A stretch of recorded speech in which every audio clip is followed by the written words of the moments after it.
Yeah, keep I've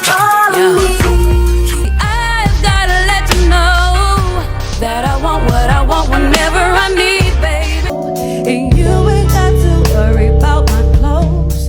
We won't stop till we get it alright. Like TMZ, cause they like what they see. Adina Howard's career didn't crash. It was sabotage. And the reason? Not lack of talent, not some falling off. We're talking about a love triangle so messy it pulled in Boyz II Men and America's sweetheart Brandy, an industry exec who gave Adina an ultimatum: choose him or your career. And then Wendy Williams picked up the phone. What happened after that? Let's just say Adina's sophomore album disappeared. Her label turned on her, and R&B's boldest voice got buried on purpose. So why did the industry silence the woman who made it okay to be sexy, raw, and outspoken in the 90s? Was Adina Howard blackballed for being too real in an era that only pretended to be liberated? Let's break it all the way down, because the truth? It's way messier than anyone wants to admit. People think Adina just faded away, like she had her one hit, got her little taste of fame, and quietly dipped out the game. Nah, she was erased. Adina didn't walk away from the spotlight. The spotlight was snatched from her. And the crazy part? Most people don't even realize it. Why? Because Adina made it too easy to misunderstand her. She wasn't the sweet, demure R&B girl next door. She didn't sing about heartbreak and fairy tale love. She sang about exactly what she wanted. In the bedroom, she wore vinyl and fishnets before it was trendy. She posed on her album cover like she had nothing to lose, because she didn't.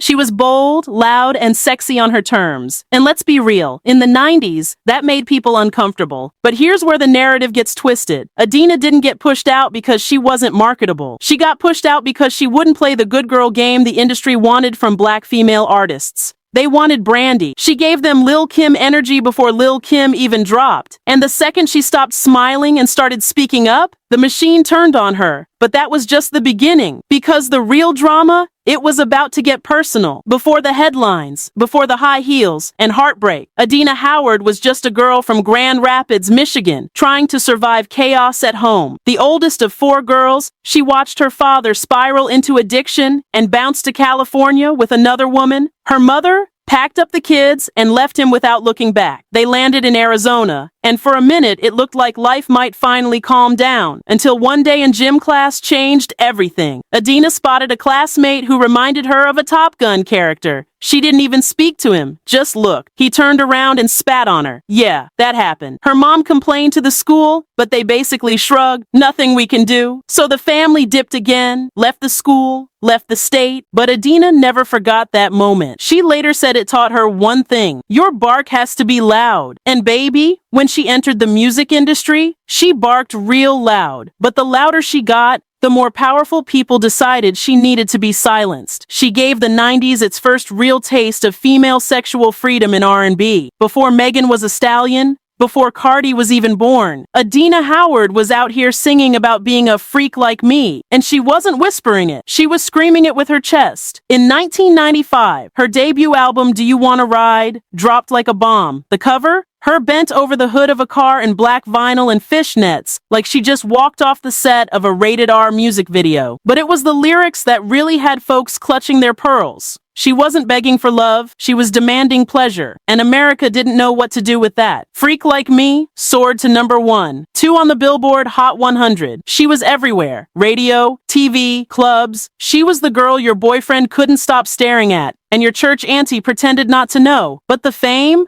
Adina didn't love it. She once said, "I hated being famous. I value my privacy." And behind all the sexual confidence was someone deeply uncomfortable with the spotlight. Still, she kept going. She collaborated with big names, hit the studio with Jamie Foxx, and built her brand as the unapologetic, empowered woman of R&B. But little did she know, a love triangle and one phone call were about to blow her whole career up. You ever heard the phrase, "Don't mix business with pleasure"? Well, Adina mixed business with Boyz II Men, specifically Wanya Morris. Now here's where it gets spicy. While Wanya was whispering sweet nothings to Adina, he was also dating Brandy. Yes, America's little sister Brandy, the one with the braids and the squeaky clean image. So when word started spreading that Wanya had a double feature going on, baby, that triangle turned into a ticking time bomb. Enter Sylvia Rohn, a major executive at Atlantic Records. She pulled Adina aside and said, "Focus on your career and leave Wanye alone." Translation, stop the mess before it affects your bag. But Adina, she doesn't take orders. She clapped back, kept seeing Wanye, and made it very clear she wasn't about to let a label exec tell her who she could or couldn't love. And then, the plot twist. Wendy Williams called. Yup, that Wendy. Back when she was still on the radio and thirsty for the tea, Adina took the call, and depending on who you believe, she didn't hold back. She reportedly dragged both Sylvia Rohn and Brandy in the convo. Well, guess what happened next? Sylvia Rohn got wind of that little phone chat, and she wasn't playing. Just like that, Adina's second album was canceled. The whole thing shelved, release date gone, career stalled. And that wasn't some temporary punishment. That was industry exile. After the love triangle fiasco, you'd think Adina would lay low and play the industry game, right? Wrong. She doubled down. Still sexy, still outspoken, still not about to be controlled. But the industry? It was done with her. Her second album, Welcome to Fantasy Island, was finally released in 1997. But by then, the label had already half abandoned her. No promo, no push, just vibes and vibes alone. And surprise, surprise, it flopped. But Adina didn't stop. She bounced to another label, Roughtown Records, and dropped her third album, The Second Coming. The title was cute, but the results weren't. With barely any marketing, the album peaked at number 61 on Billboard, which in the music industry is basically invisible. Dropped again. Next, she signed with Arsenal Records. That relationship was so chaotic it took years to release her fourth album, Private Show. By the time it came out in 2007, she was up against Beyoncé, Keisha Cole, and Robin Thicke. Guess how that went? 4,000 copies. Total. No Billboard placement, no tour, just another dream thrown in the industry dumpster. At this point, it wasn't just bad luck. Adina was blacklisted, silently pushed out, left behind, and treated like her own talent didn't even exist. The message was clear. Be sexy, but not that sexy. Be outspoken, but not about us. And most of all, don't you dare bite the hand that feeds you. But Adina, she'd rather starve than stay silent. After getting played by the music industry over and over again, Adina did something most people in her position would never dare to do. She stepped out of the spotlight on purpose. By 2010, she was done chasing charts. So what did she do? She grabbed an apron, enrolled in culinary school, and traded the mic for a chef's knife. Yep, Adina Howard, the same woman who once sang about freaky nights and leather boots, was now perfecting soufflés and sautéing vegetables like it was Top Chef. But the plot thickens. Around that same time, she reconnected with a man she met years earlier at LAX airport, Sherman Jordan. They'd bumped into each other on and off over the years, and finally, something clicked. Sherman wanted the white picket fence, marriage, kids, the whole nine. But Adina, she'd always said she never wanted to get married. And kids? Absolutely not. Still, love makes you do wild things. In 2011, she said yes. They got married in a beautiful ceremony. And just like that, Adina Howard became a wife and a stepmom. Even more shocking, they moved to Arizona, the very place she swore she'd never live again after everything she went through there as a child. But here's the twist. Adina never stayed gone for long. In 2013, after killing it in the kitchen, she made a soft comeback to music with the single Switch. It was supposed to be the lead single for a brand new album called The Switch Up, but that album never really came. Even her official bios couldn't confirm a release date. Why? Because life got in the way again. Despite once saying she didn't want kids, by 2014, Adina and Sherman were trying for a baby. It seemed like she was finally getting her second act. Music on her terms,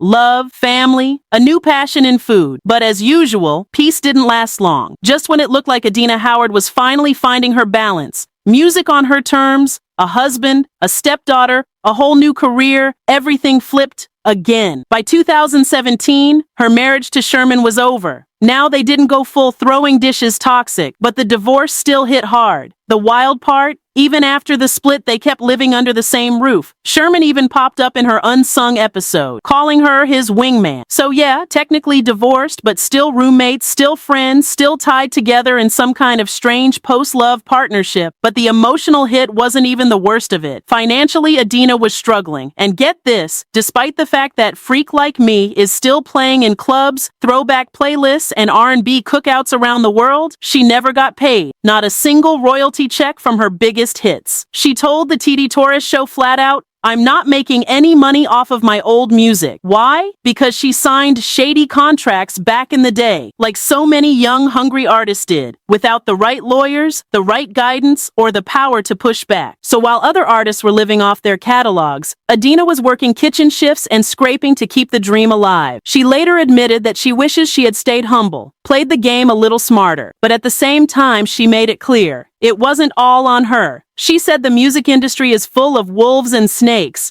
and honestly, looking at her story, it's hard to argue. For someone the industry tried to erase, Adina Howard is still unforgettable. She may not have a mansion in Beverly Hills or platinum plaques on every wall, but what she does have? Legacy. She kicked down the door for bold, sexually empowered black women in music. Before it was trendy, before it was profitable, before it was acceptable. She did it when it was risky, and she paid the price. Adina didn't just influence a generation, she warned them that being confident, loud, and fearless as a woman, especially a black woman, would come with consequences. And she was right. Even now, she performs here and there, doing select shows for fans who never forgot. And she's still doing it her way, still living by her own rules, still not out here begging for industry validation. Her net worth? Reportedly somewhere between $200,000 and $500,000, a fraction of what she should have earned. But you know what? Her value was never just about the money. It was about the message. She's remembered for being real when the world only wanted her to be marketable, for putting pleasure and power in the same sentence without apologizing, and for surviving in an industry that chewed her up and spit her out, then acted like she never mattered. But trust, she mattered. So the next time you hear someone call Adina Howard a one-hit wonder, just know they're only telling you the part of the story that was safe to remember.